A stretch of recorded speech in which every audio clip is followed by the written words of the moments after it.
குரு பிரம்மா குரு விஷ்ணு குருதேவ மகேஸ்வரா குரு சாட்சாத் பரபிரம்மம் தஸ்மை ஸ்ரீ குருவே நமஹ. கடவுள் அருள் டிவி நேயர்களுக்கு இனிய புத்தாண்டு நல்வாழ்த்துக்கள். வணக்கம் நேயர்களே. நார்மலாக தமிழ் புத்தாண்டு அப்படின்னு சொன்ன உடனே நமக்கு பழைய வருடத்தினுடைய தாக்கங்கள் நிறைய தெரிய ஆரம்பிக்கும். புதிய வருடம் எப்படி இருக்க போகுதுன்னு ஒரு ஏக்கங்கள் வரும். அப்படி நம்ம பார்க்கும்போது சென்ற வருடத்தை விட இந்த ஸ்ரீ பிரபாவ வருடத்தில் எப்படி நமக்கு பலன் இருக்க போகிறது என்று பார்க்க போகிறோம்.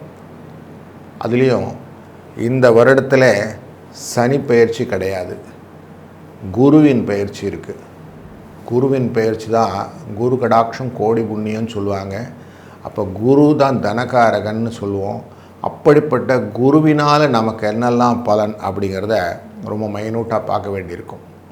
அவன் குரு பெயர்ச்சியானது 1ஆம் தேதி ஜூன் 2026 கடகராசியிலே உச்சம் அப்படிங்கிற இடத்துக்கு போகிறார். அந்த உச்சம் அப்படிங்கிற இடத்துல போயிட்டு அங்கேருந்து 31/10 அதிசாரமாக சிம்ம ராசிக்குள்ளே போவார்.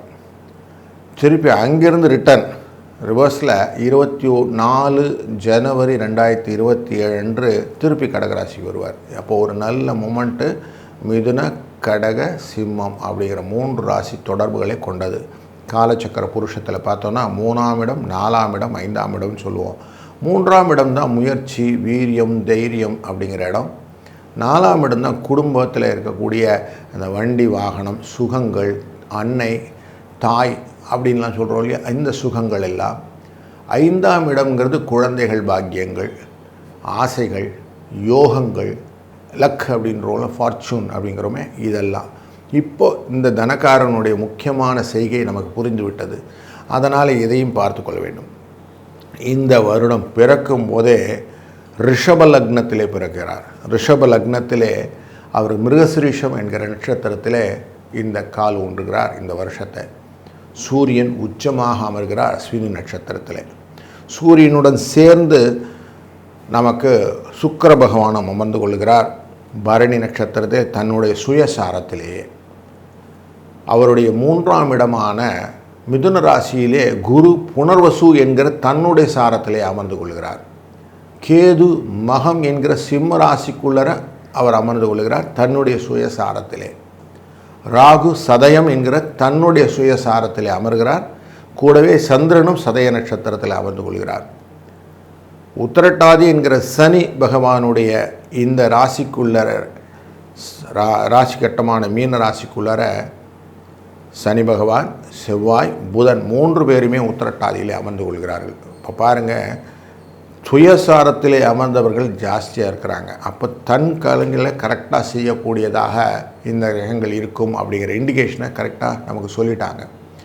இந்த ராகு கேதுவும் பெயர்ச்சி கொண்டவர்களாக இருக்கிறார். இந்த வருடக்கோளிலே 15/12/2026 அன்று இந்த ராகுவானது மகர ராசிக்கும் கேதுவானது கடகராசிக்கும் செல்ல இருக்கிறார்கள். அப்போ இவங்களும் தனகாரகன், அதாவது செய்கிறத பெருசாக செய்கிறது, கடனெல்லாம் கொண்டு வந்து கொடுக்கறது, வாழ்க்கையிலே மாற்றங்களை மாற்றுவது, திருமணம் போன்ற விஷயங்கள் எல்லாம் கொடுக்கறது, குழந்தை பாக்கியத்தை கொடுப்பது, இது எல்லாமே இந்த ராகு கேதுவின் செய்கையினால் வரும்.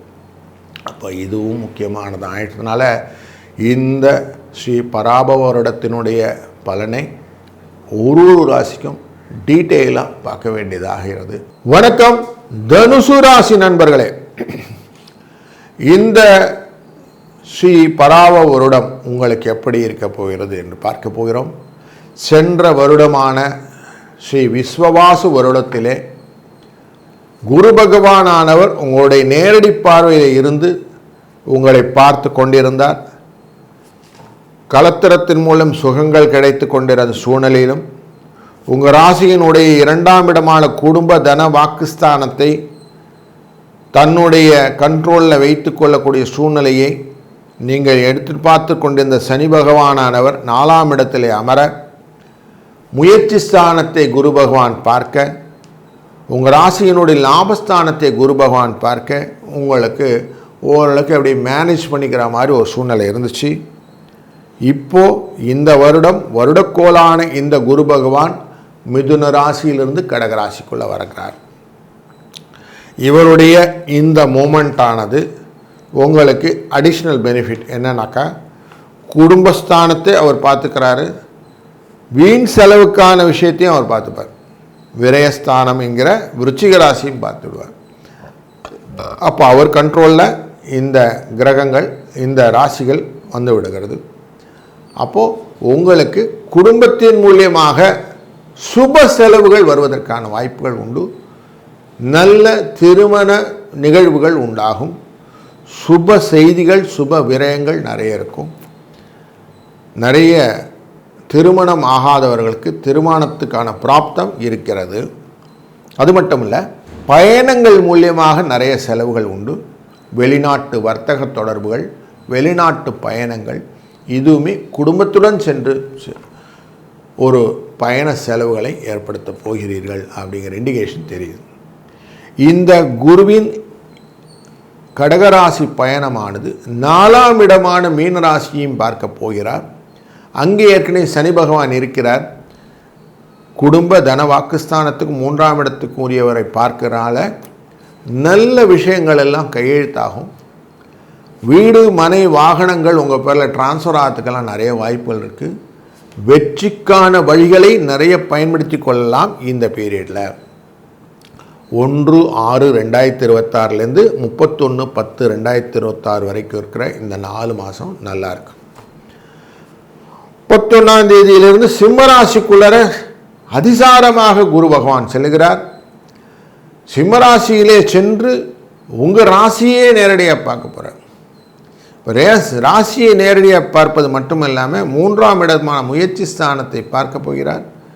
5ஆம் இடமான யோகஸ்தானத்தை பார்க்க போகிறார். இப்போ நிறைய யோகங்கள் உண்டாகும். கவனம் சிதறாமல் இருந்தீர்கள் என்றால் லாபங்களை பெற்றுக்கொள்ளலாம். பயங்களை விட்டு பலன்களை யோசியுங்கள். எதை செய்யணுமோ தீர்மானமாக யோசிச்சுக்கோங்க. இந்த பீரியடில் வெற்றியான வாழ்க்கை உங்களுக்கு சிரமமாக கிடைத்துவிடும். எந்த விஷயத்தையுமே தீர்மானமாக யோசித்த பிறகு செய்யுங்க, செஞ்ச பிறகு யோசிக்காதீங்க. எண்ணி துணிக கர்மம் அப்படிங்கிறத வாழ்க்கையில் மனசில் நல்லா நிறுத்திக்கிடுங்க. இதுதான் வாழ்க்கை. இந்த காலகட்டங்களில் தான் 15/12/2026 ராகு கேது பெயர்ச்சியும் நடக்கப் போகிறது. கேது பகவானானவர் உங்கள் ராசியினுடைய மொத்தமாக அந்த 9ஆம் இடம் என்ற பூர்வ புண்ணியஸ்தானத்தில் அஷ்டமஸ்தானத்துக்குள்ளே மூவ் ஆகிடுவார். இந்த அஷ்டமஸ்தானத்தில் கேது வந்தாலே தேவையற்ற பயத்தை கொடுப்பார். இந்த காலகட்டம் கொஞ்சம் பயத்தையும் மனசிலே வைத்து கொள்ள வேண்டும். எது நடக்குமோ தெரியலையே அப்படிங்கிற ஒரு எண்ணத்தை கொடுப்பார். ராகு பகவான் 3ஆம் இடத்திலிருந்து நல்ல தனத்தை கொடுத்து கொண்டிருந்தார். அவர் 2ஆம் இடத்துக்குள்ளே வருவார். குடும்பத்தில் கொஞ்சம் ஆரோக்கிய குறைபாடுகளையும் இது இண்டிகேஷன் காட்டுகிறது. சனி தொடர்ந்து உங்களுடைய ராசியினுடைய 6ஆம் இடத்தையும் உங்கள் ராசியினுடைய 10ஆம் இடமான தொழில் ஸ்தானத்தையும் உங்கள் ராசியினுடைய தனுசு ராசியை பார்த்து கொண்டிருப்பதனாலே எந்த காரியம் செஞ்சாலும் ஒரு தடவைக்கு 4 வாட்டி யோசித்த பிறகு செய்யுங்க. இந்த காலகட்டங்களில் தொழில்துறையில் நிறைய அலைச்சல்கள் இருக்கும். வாடகை வீட்டில் இருப்பவங்க புதுசாக வீடு வாங்கி மாறுவீங்க. குடி போகிறதுக்கான வாய்ப்புகள் நிறைய இருக்குது. உத்தியோகத்தில் இருக்கவங்களுக்கு வேலையை விடாமல் இன்னொரு வேலையை முதல்ல தேடிட்டு அப்புறம் வேலையை விடுங்க. அவசரப்பட்டு இருக்கிற வேலையை விட்டுட்டு வேறு வேலை கிடைக்கலையேன்னு தேடாதீங்க. வேலை பலு கொஞ்சம் ஜாஸ்தி தான் இருக்கும், அதை சமாளிச்சுக்கிடுங்க. தேவையற்ற இடம் மாறி நாங்கள் போய் செஞ்சுடுவேன் அப்படிங்கிற சேலஞ்செல்லாம் வேணாம்.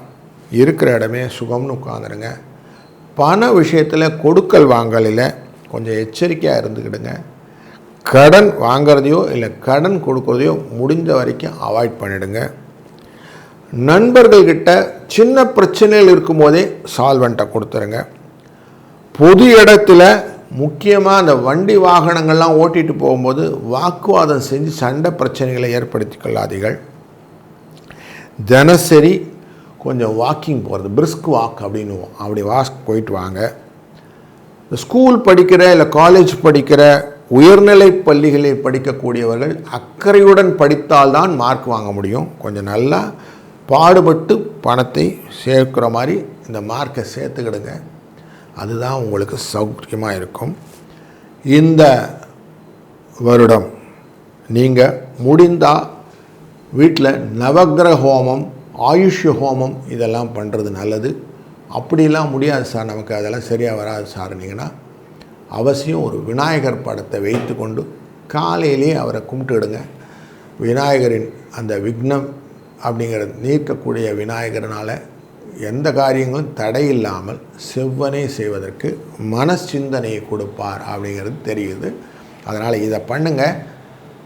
தெய்வத்தின் அருளாலே அனைத்தையுமே நம்ம சாதிக்க முடியும். அதனால் நல்லதே நடக்கும். நல்லது நடக்கட்டும். வாழ்க வளத்துடன். கடவுள் அருள் டிவியை பார்த்தமைக்கு நன்றிகள். மேலும் இது போன்ற தகவல்களை தெரிந்து கொள்ள கடவுள் அருள் டிவியை சப்ஸ்கிரைப் செய்யுங்கள். மறக்காமல் பெல் ஐக்கானை கிளிக் செய்யுங்கள்.